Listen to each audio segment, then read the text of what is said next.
Guys, I'm really sick. Thought I'd be feeling better. Try to come to school today, but I feel absolutely awful. I'm leaving, so I've left you with only 2 pieces of paper for today. Importantly, you only need to turn in 1. This first one, notes. Keep. The second one, oh, not that one. This one. Homework. Turn in. We're learning something new today. Here's what's going on. Sketch the graph of 2 sine 2x. Know that this is a vertical stretch. It's going to make me twice as tall. I'm going to have to go up to 2 and go down to -2. Sine starts at 0. This 2 here is going to be a horizontal, but whenever something's on that x, it's always opposite.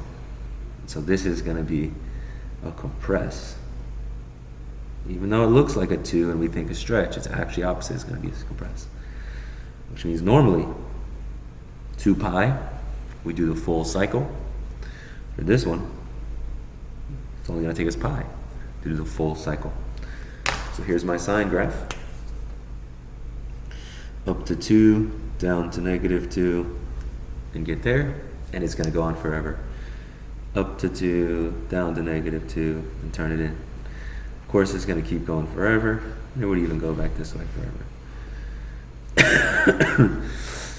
Yikes. Now, what are we supposed to do with this? Well, everything's pretty much the same, right? We've got our vertical stretch. We've got our horizontal compress. But what does this 3 do? And this isn't really very different than anything you've ever learned. If you just have something that is being added, and it is being added on the outside of whatever it is, it's going to be moving you up and down. So for example, if I go to Desmos, don't read my emails, now write a plus 2 sine 2x, add a slider for a, make sure that I'm going to be in radian mode, go ahead and put a line at x equals 2 pi. So here's my 2 pi. Now typically a is equal to 0, and this is the graph that we just graphed, right? Here's 2 pi, it's going to go up, down, easy. Well, what does this a change? If I press play, it'll just keep randomizing it, and you should be able to figure out what's going on here. This a is just moving it up or down, just a vertical transformation. It's not moving it left or right at all. If it's a positive, like this, it's going to go up. And if it's a negative, like this, it's going to go down. So let's see how that looks here. Because we have a 3, our entire graph is going to be exactly the same, except for it's going to be going up 3. So what that means is instead of starting at 2, it's actually going to go up to 5, because I had to go plus 3. And instead of being at -2 plus 3, it's going to go to 1. Now this is not difficult, okay? Do not allow yourself to think it's difficult. It is the same exact thing.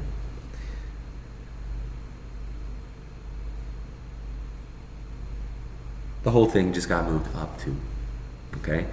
If you're not sure about that, whatever that number is, like a 3, you would just add it to the range, or the highest value and the bottom value, or the amplitude, in order to figure out where you were.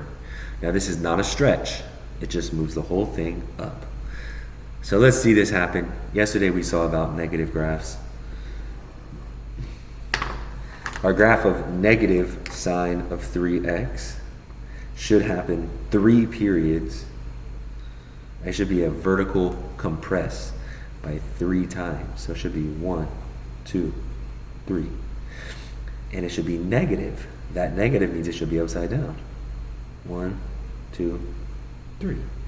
And then this 4 is a positive 4, meaning that I need to be up 4. So I'm going to start. It was 1 and negative 1. Plus 4 makes 5.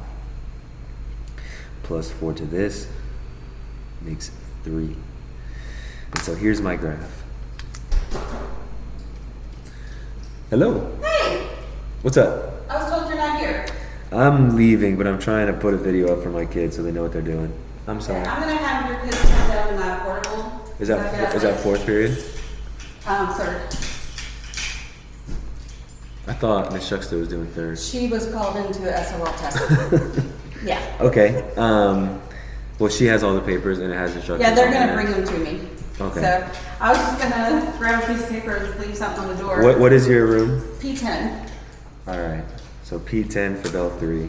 Yeah. All right, I'll put it on there for you. Awesome. Thank you. Are you Yes, sick? ma'am. Yeah, I feel disgusting. Aw, feel better. Thank you. 1, 2, 3, 4, 5, 6. All right, we need to just pick it up. I'm sorry for the interruption. 4 is a vertical stretch. Pi is a horizontal compress. And minus 2 means we should be going down 2. Cosine normally looks like this, but the vertical stretch means it's going to be a little higher. This pi, period, equals 2 pi over b. 2 pi over pi. 2. So that means every 2, we should get a new period. And we should be down 2. So I'm going to put a mark here at 2. That's when we should do our full bit. I should be going from about 4 to negative 4, but because of this shift, I'm actually going to be going from 2 to negative 6. That's the exact same thing, but I just shifted down 2. I'm going to go cosine, looks like this. And it's starting to look funky, but that's what it is. If you're ever not sure, you've literally got a calculator that can do all of this for you, or a Desmos even, right? So let's use a Desmos. 4 cosine pi, oh come on, type it, man. 4 cosine pi x minus 2. If you want to be really cheeky, maybe we can zoom in from 0 to 2. All right, and so there we go. There's our full bit from 0 to 2. We were at 4 and negative 4, but we got shifted down. 2 and negative 6. Okay. On the back of this piece of paper, this is like the the dumbest waste of time that you've ever done. It's just to figure out whether you should be shifted up or down. So let's do this really quick. Number 1, it is this 3, and so we should be up 3. And so maybe we put a 1 here.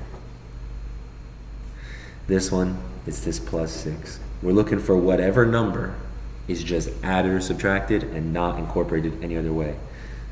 It's an up 6. Put a 7 down there. That's a down 2. It's a down 5. It's a down 1. It's an up 1. It's a down 3. All right, I'm just grabbing these extra numbers here. Minus 6. Down 6. Plus 4. Up 4. Minus 4. Down 4. Plus 2. Up 2. Plus 5. Up 5. All right, that's stupid. But here's what you have to do. This is your homework. You got to tell me what the amplitude is. The amplitude comes from the A. You got to tell me what the period is. That comes from 2 pi divided by b. You got to tell me what the vertical shift is. Sometimes people like to use the letter D for this, but it's whatever numbers added or subtracted. And then you've got a nice little graph here.